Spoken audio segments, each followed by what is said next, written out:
Ya, Bu Vero minta maaf karena Bu Vero menggunakan apa, Zoom yang gratisan ya, yang 40 menitan. Ya kita sambung ya, tadi sampai manfaat ya. Sampai dimanfaatkan. Nah, ini penting sekali ya, kalian siapkan untuk TA ya, untuk nanti pengajuan TA. Kalau sudah paham ini tuh, kalian pada saat menulis TA itu akan cepat. Karena kalian sudah memahami ini, teknik ini, di metodologi penelitian ini. Terus teknik dalam penguasaan apa bahasa Indonesia. Wah mantap, habis itu topik yang kalian angkat tuh kalian paham. Waduh itu cepat sekali bimbingannya. Ya. Manfaat membicarakan kegunaan nanti kan dari hasil yang kalian tulis itu kan ada hasilnya. Ya, mungkin mengembangkan suatu bidang ilmu pengetahuan atau bermanfaat terhadap kehidupan masyarakat atau bagaimana dengan instansi terkait untuk itu tadi untuk apa perubahan, perbaikan, untuk apa itu nanti manfaatnya seperti itu atau untuk kalangan masyarakat.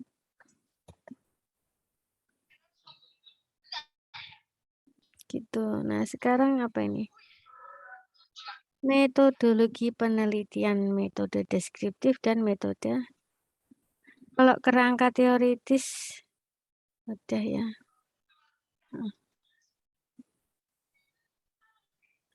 Ada sedikit kerangka teoritis Ibu akan sampaikan kerangka teoritis ya sebelum masuk metodologi penelitian ini sendiri ya. Metodenya si penelitian, metodologinya untuk kita penelitian itu ada deskriptif dan eksperimen dan metode-metode yang lainnya pernah Ibu sampaikan di pertemuan keberapa itu ya.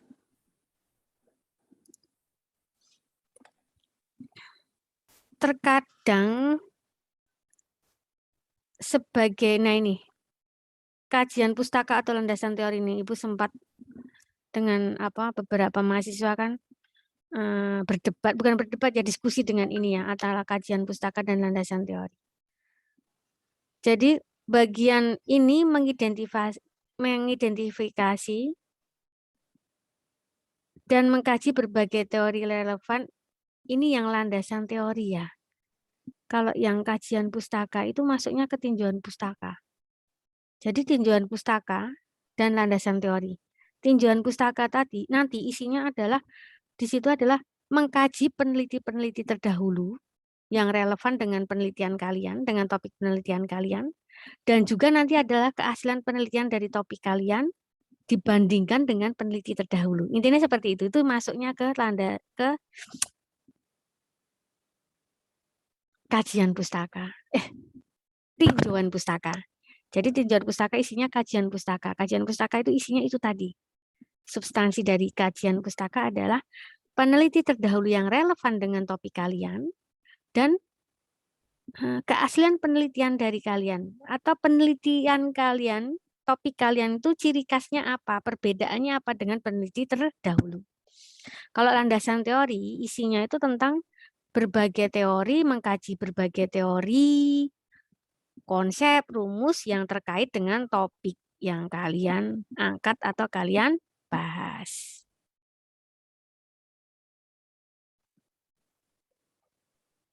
Gitu ya. Nah, sekarang yang metodologi penelitian. Nah,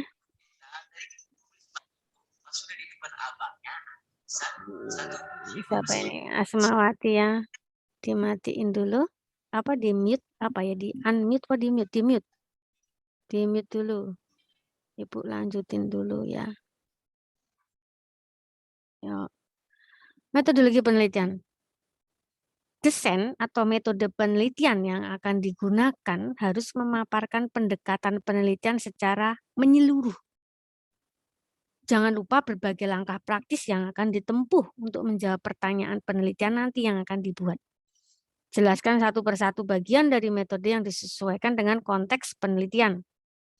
Secara sederhana, subbab ini memaparkan seperti bagaimana bentuk penelitian ini akan dijalankan. Pendekatan penelitian berupa kualitatif, kuantitatif, maupun campuran keduanya.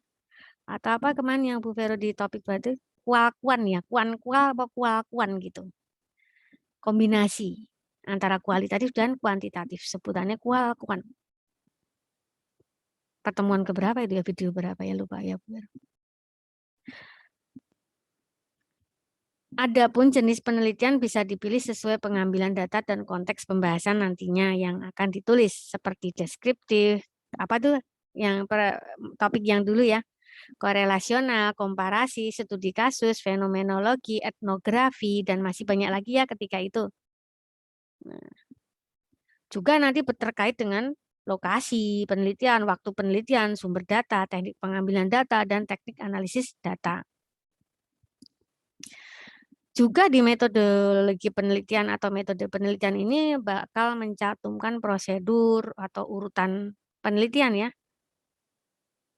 Prosedur atau langkah-langkah atau tahap-tahap penelitian yang akan digunakan. Mulai dari persiapan, nanti ada alatnya juga, penentuan sumber data, data primer, data sumber, data primer, data sumber, data primer, data sekunder, cara pengolahan datanya bagaimana, hingga teknis pelaporannya, alat yang digunakan, bahan yang digunakan. Nah, sekarang yang metode deskriptif. Metode deskriptif karena yang metode lainnya kan pernah Ibu ajarkan kemarin ya, yang tadi disebut Bu Vero, tadi ada apa, studi kasus dan lainnya nanti di video yang kapan itu ya, kapan ketika itu ya, waktu itu kan ada tuh. Metode deskriptif merupakan metode penelitian yang bertujuan hanya menggambarkan atau mendeskripsikan fakta-fakta secara gamblang apa adanya, tanpa adanya perlakuan khusus apapun.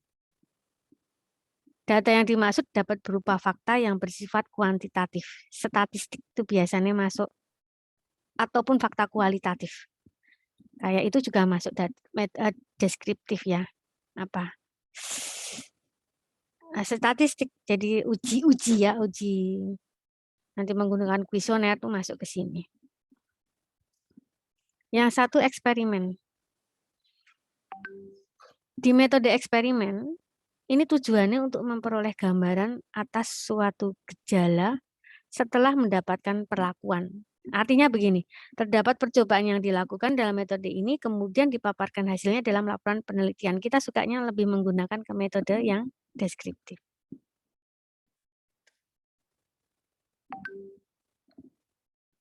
Nah, tadi masuk ke pembahasan ya, kerangka teoritis sudah Ibu jelaskan. Abstrak tadi sudah belum ya Ibu? Ibu jelaskan yang abstrak. Metodologi penelitian, tinggal abstrak, pembahasan, simpulan, daftar pustaka ya. Kerangka teoritis sudah Ibu sampaikan. Pendahuluan sudah, judul sudah, metodologi penelitian sudah, tinggal abstrak dan pembahasan. Coba kita ke pembahasan ya. Abstrak terakhir aja. Pembahasan. Bagian ini berisikan paparan mengenai isi pokok karya ilmiah nih yang terpokok di sini. Di bab 4 biasanya ya jatuhnya. Ada kadang bab 5, tapi di bab 4 ini. Bisa di bab 5 ketika tinjauan pustaka dan landasan teori dibedakan. Tapi di kita ini landasan teori dan tinjauan pustaka dijadikan dalam satu bab. Jadi maka pembahasan masuk di bab 4. Bagian ini berisikan paparan mengenai isi pokok karya ilmiah terkait dengan rumusan masalah dan tujuan penulisan yang telah dikemukakan sebelumnya. Data yang telah diperoleh pun dalam penelitian seperti hasil wawancara, survei, atau pengamatan dibahas dengan berbagai sudut pandang dan diperkuat oleh teori-teori yang sudah dikemukakan sebelumnya pada bab 2. Baterainya mau habis. Jadi jika diperlukan, pembahasan juga dapat dilengkapi berbagai sarana yang membantu seperti tabel, grafik, gambar, foto, dokumentasi. Karena tabel atau grafik itu juga mewakili penyampaian ya. Karena tabel dan grafik merupakan cara efektif untuk menyajikan kan, menyajikan data dan informasi yang akan kalian sampaikan. Penulis juga harus menggunakan berbagai argumen yang telah dikemukakan dalam kerangka teoritis. Hal ini juga dapat mendiskusikan hasil alternatif yang dapat diraih dalam penelitian. Masuk simpulan dan saran.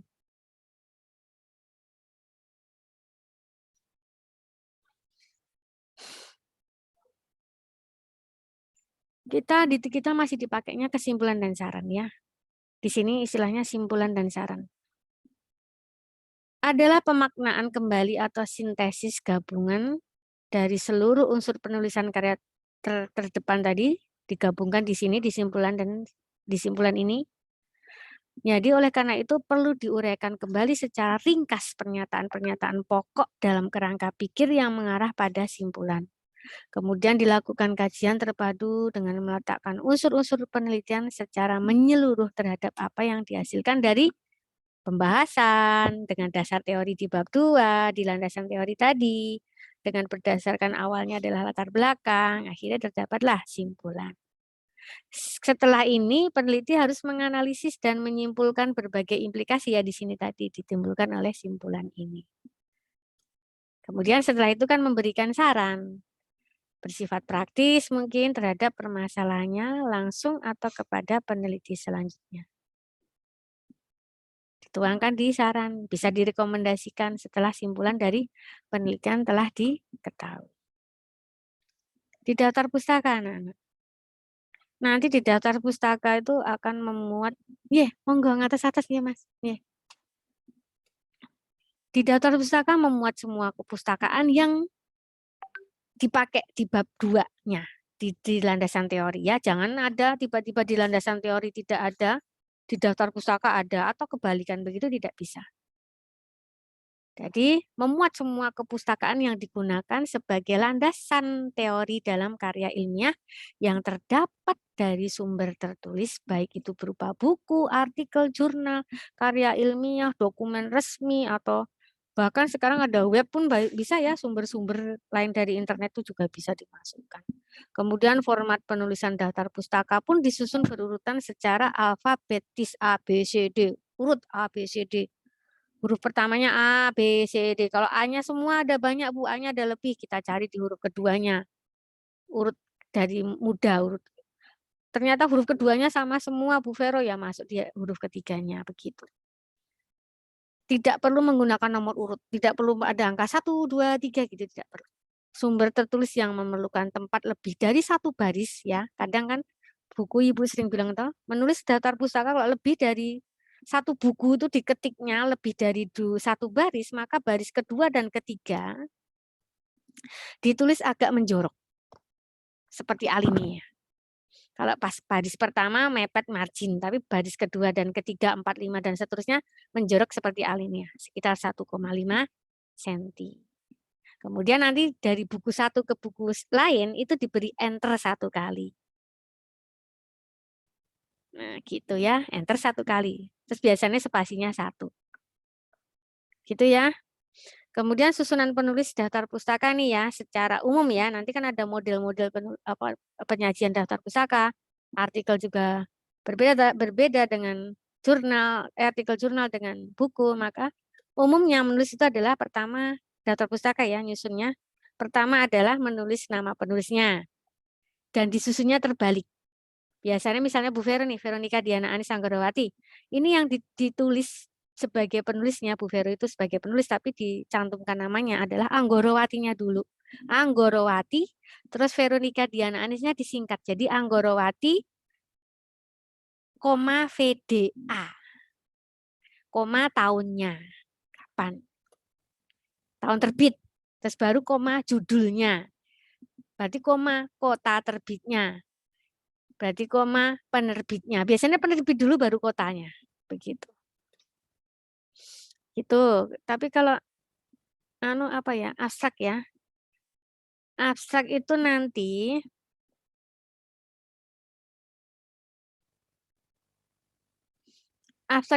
kalian itu tinggal abstrak kan ya, daftar pustaka sudah. Abstrak itu nanti ringkasan dari seluruh isi karya tulis kalian ya sudah. Abstrak disebut. Dan abstrak ini nanti terdiri dari 3 paragraf. Paragraf pertama adalah memuat latar belakang, paragraf kedua memuat pembahasannya, bahkan metodenya di situ, paragraf ketiga memuat hasilnya. Jadi ringkasan seluruh karya tulis kalian di situ dari dari pendahuluan sampai kesimpulan. ditulis di abstrak ya. Nah, biasanya aturan itu dikeluarkan oleh akademisi ya, masing-masing di perguruan tinggi, tapi secara umum abstrak ditulis dengan maksimal 150 kata. Maksimal. Umumnya itu, tapi di kita aja di sini di kita masih menggunakan 200 ya, maksimal 200 kata di abstrak TA ya, skripsi. Nah, umumnya ya 150 sampai 200, kita pakai yang 200 maksimal. Kemudian jaraknya spasi umumnya sih 1,5, tapi kita gunakan 1 spasi. Nah, terus isinya tadi adalah 3 paragraf tadi. Ya, paragraf pertama adalah latar belakang, paragraf kedua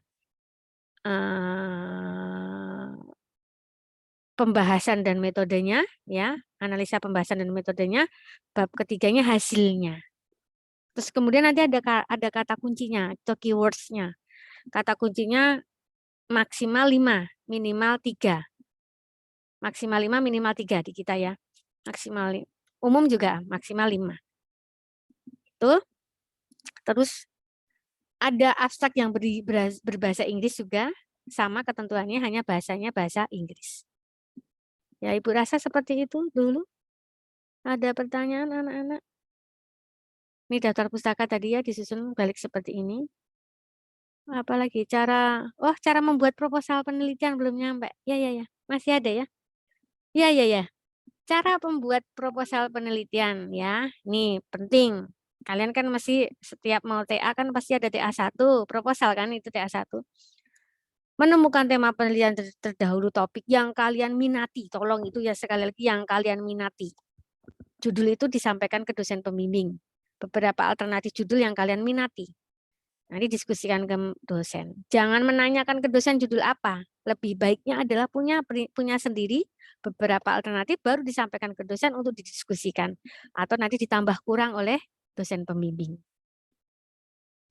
Nah, untuk mengambil tema ini, topik penelitian ini yang sesuai minat, biasanya kalian kan berangkat dari fenomena lapangan atau mengambil masalah berdasarkan membaca buku, mendengarkan, ikut seminar. Dari situ kan bisa. Kemudian membuat rancangan penulisan penelitian tugas akhir berdasarkan panduan dari kampus. Apa ini? Ibu yang sering ya, sampai ibu kadang marah-marah. Ini, kelihatan nggak tadi sini? Bu Vera kelihatan nggak menunjukkan bukunya? Nih, ini dibaca. Iya, ini penting sekali. Ini disimak di sini supaya apa? Perjalanan bimbingan atau konsultasi kalian itu sesuai harapan kalian. Kan harian sering, Bu Vera mau ikut bulan ini gimana Bu Vera, bisa nggak, itu Ibu akan kembalikan ke kalian. Siap nggak diajak sinergis dengan dosen? Kesinergiskan kalian ini, cara membuat proposal penelitian tugas akhir ini diikutin. Supaya dosen membimbing. Tidak mengajari lagi dari nol, tapi membimbing. Karena sudah kalian paham, dosen kan tinggal mengarahkan dan membimbing mengarahkan. Nah itu di situ tidak, ini mahasiswa belum paham sama sekali, menulis di sini buku ini tidak paham juga, kan dari nol langsung, lama prosesnya. Tidak lulus-lulus, tidak ikut wisuda. Kalian kan sedih. Terkadang kami sebagai dosen juga sedih. Aduh, gimana caranya mempercepat, anaknya kok kurang berminat, seakan kurang menguasai gitu. Ya, membuat rancangan penulisan penelitian tugas akhir berdasarkan panduan dari setiap kampus kan pasti berbeda. Nih. Kemudian konsultasikan rancangan tersebut pada dosen pembimbing. Apabila mendapatkan revisi, segera diperbaiki tentunya.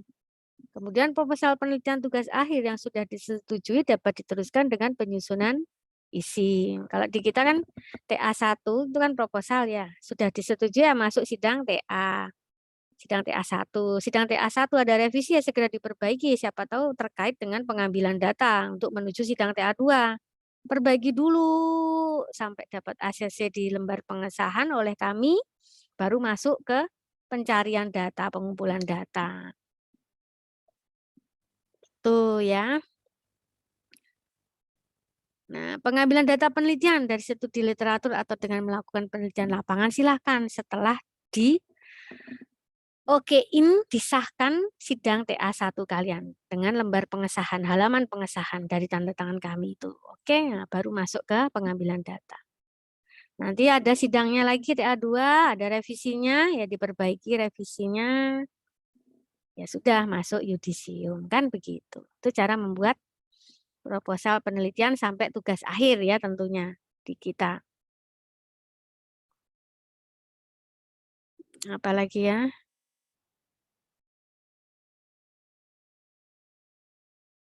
Ya Ibu rasa di situ ya. Ya sudah, sampai di sini dulu anak-anak. Thank you very much. Kono ini. Ada pertanyaan mungkin dari kalian? Mana ini anak-anak? Halo, halo. Ya, baik kalau tidak ada pertanyaan. Kalau ada pertanyaan nanti bisa ke Bu Vero langsung diskusi gitu ya.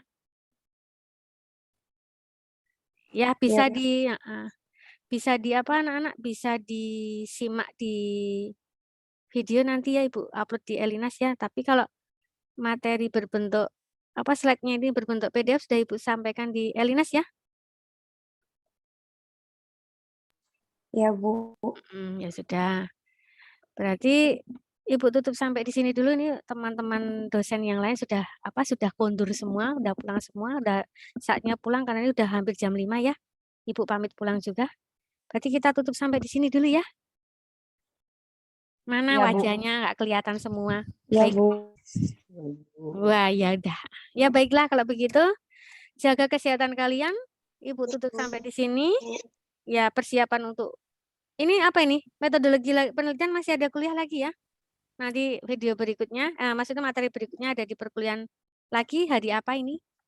Masih masuk lagi kita. Ya, nanti Ibu upload di Elinas ini video. Sekarang Ibu tutup. Untuk kisi-kisi ujiannya 5 soal ya, mungkin 5 soal. 5 soal. 5 soal lah, maksimal 5 soal. Minimal 2 soal, maksimal 5 soal Bu Vero. Berikan ke kalian. Baik. Ibu tutup dulu, jaga kesehatan kalian. Selamat sore. Assalamualaikum warahmatullahi wabarakatuh. Shalom berkah dalam. Om Swastiastu, Namo Buddhaya. Salam kebajikan, salam sejahtera bagi kita semua. Ibu, terima kasih Bu Fe. Terima kasih, Bu. Terima kasih kembali Isnaini, Agnes, Asmawati, Wilhelminus, Paul, Eli, Endang, Wiraldi. Ya Bu, semangat Bu. Semangat.